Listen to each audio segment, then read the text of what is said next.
Ok, oubliez tout ce que vous croyez savoir sur l'attraction. Vraiment, aujourd'hui, on va décortiquer les véritables règles du jeu. Celles que personne, mais alors personne, n'ose jamais vous dire. Ce que vous allez entendre, ça risque de piquer un peu, alors accrochez-vous bien parce que ça va secouer. Ça a l'air un peu brutal dit comme ça, mais c'est la pure vérité. Tous ces conseils bidons qu'on vous serve depuis que vous êtes gamin, du genre sois toi-même et tout ira bien, c'est de la foutaise. La réalité, c'est que les règles de l'attraction sont primitives, brutales et tout sauf politiquement correctes. Et au milieu de tous ces mensonges, il y a une erreur monumentale que 90% des mecs commettent et qui plombe absolument toutes leurs chances. C'est quoi cette erreur? Patience. On va garder le meilleur pour un peu plus tard. Faites-moi confiance, ça vaut vraiment le coup d'attendre. Bon, premier point essentiel à se graver dans le crâne, les hommes et les femmes, on n'a tout simplement pas le même système d'exploitation. C'est comme si on venait de deux planètes différentes.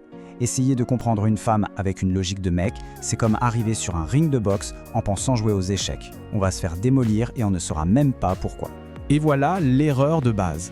Les mecs, on est souvent programmés avec cette fameuse règle d'or. Traite les autres comme tu voudrais être traité. Sauf qu'en séduction, c'est la pire connerie possible.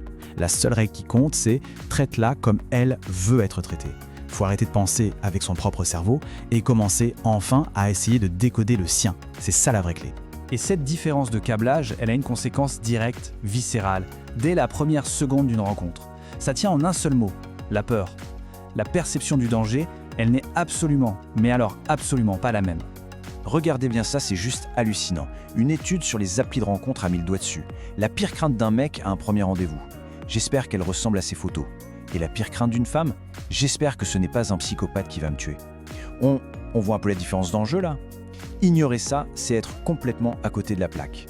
Ok, deuxième grosse révélation. La plupart des mecs pensent que s'ils réussissent à créer de l'attraction, c'est dans la poche. Grosse erreur. Pour une femme, l'attraction, c'est juste le ticket d'entrée. C'est la porte du club. Ça ne veut absolument pas dire qu'on va passer la soirée avec elle. Loin de là. On peut voir ça un peu comme une formule en 3 étapes. Étape 1, l'attraction. C'est indispensable, ok? Étape 2, la connexion. Il faut qu'elle sente qu'il y a un vrai lien. Mais même avec ça, il manque toujours le troisième ingrédient. L'élément secret que 99% des hommes zappent complètement. Alors c'est quoi ce truc? Le voici, la sécurité. Et attention, je parle pas juste de sécurité physique, je parle de sécurité émotionnelle. Elle doit sentir au plus profond d'elle-même qu'elle peut baisser sa garde sans se faire juger, sans être en danger. Sans ça, on peut être le mec le plus attirant du monde, la porte restera fermée à double tour. Donc, si on la sent hésiter, si elle met des freins, il n'y a en fait que 2 raisons possibles. La première, on vient de la voir, c'est la peur. C'est un mur de briques. Mais il y en a une deuxième, encore plus subtile et tout aussi puissante. Et celle-là, celle-là on la garde pour plus tard. Petit teasing. Allez, on attaque le troisième niveau, le jeu social. Parce que l'attraction, ça ne se passe pas à deux dans une bulle isolée du monde. Non, ça se passe dans la vie réelle, avec des règles invisibles, des jugements silencieux et une pression sociale qui est juste énorme. Préparez-vous à quelques vérités qui font un peu mal. L'attraction, ce n'est pas un choix. C'est une réaction chimique, instinctive. Elle ne se dit pas « tiens, je vais être attiré par lui ». Non. Que ça nous plaise ou non, des trucs comme le statut, la confiance en soi, l'expérience, ça compte énormément. Essayer de la convaincre avec des arguments, c'est comme essayer d'éteindre un incendie en soufflant dessus. Ça ne marche pas. Lisez bien cette phrase. C'est l'essence même de ce qu'on appelle la valeur sociale. Une femme ne choisit pas juste un homme pour elle. Elle le choisit aussi pour le regard des autres et surtout de ses amis. La valeur perçue, c'est un trophée social. C'est peut-être brutal, mais c'est comme ça que ça marche. Et voilà la différence fondamentale. Pour un mec, la valeur sociale de sa copine, c'est souvent « Waouh, elle est canon, c'est très physique ». Pour une femme, c'est plutôt « Waouh, il a monté une start-up cool ». C'est le statut, l'ambition, le pouvoir. Ce sont des aphrodisiaques surpuissants dans le jeu social. Écoutez bien ça et imprimez-le dans votre tête. Elle ne vous doit rien. Payer un verre, ce n'est pas un acompte. Être gentil, ce n'est pas un contrat. Ce sont des gestes normaux, pas des transactions. Si on commence à penser qu'elle nous doit quelque chose en retour, on a déjà tout faux. Autre règle non écrite, la passivité sélective. Faut pas se faire de film, 99% du temps, elle ne fera pas le premier pas. C'est à l'homme d'initier, d'aborder, de prendre le numéro, d'aller chercher le premier baiser. Attendre qu'elle le fasse, c'est comme attendre qu'il neige en plein été. C'est notre rôle, point barre. Vous vous souvenez de notre petit puzzle? On a la première pièce. Son hésitation peut venir de la peur. Bon, il est temps de vous donner la deuxième pièce du puzzle, celle qui explique tout le reste, surtout quand il y a du monde autour. Et la voilà, la réputation. Un mec qui a beaucoup de partenaires, on va dire que c'est un player, c'est presque cool.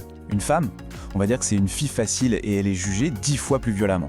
Ce double standard, c'est une réalité sociale brutale. Elle est constamment en train de gérer et protéger son image. Et c'est exactement pour ça qu'elle ne va pas vous rouler une pelle devant son patron ou sa grande sœur. Ce n'est pas contre la personne en face d'elle, c'est à cause du public, de l'audience. Elle gère son image en permanence. Le contexte, c'est tout. Si on ne pige pas ça, on ne pige rien.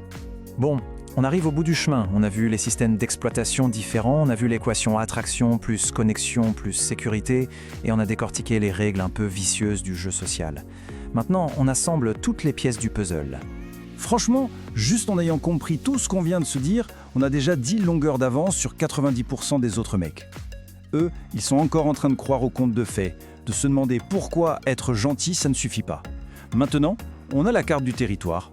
Et un dernier conseil pour la route, il faut arrêter de chercher la licorne.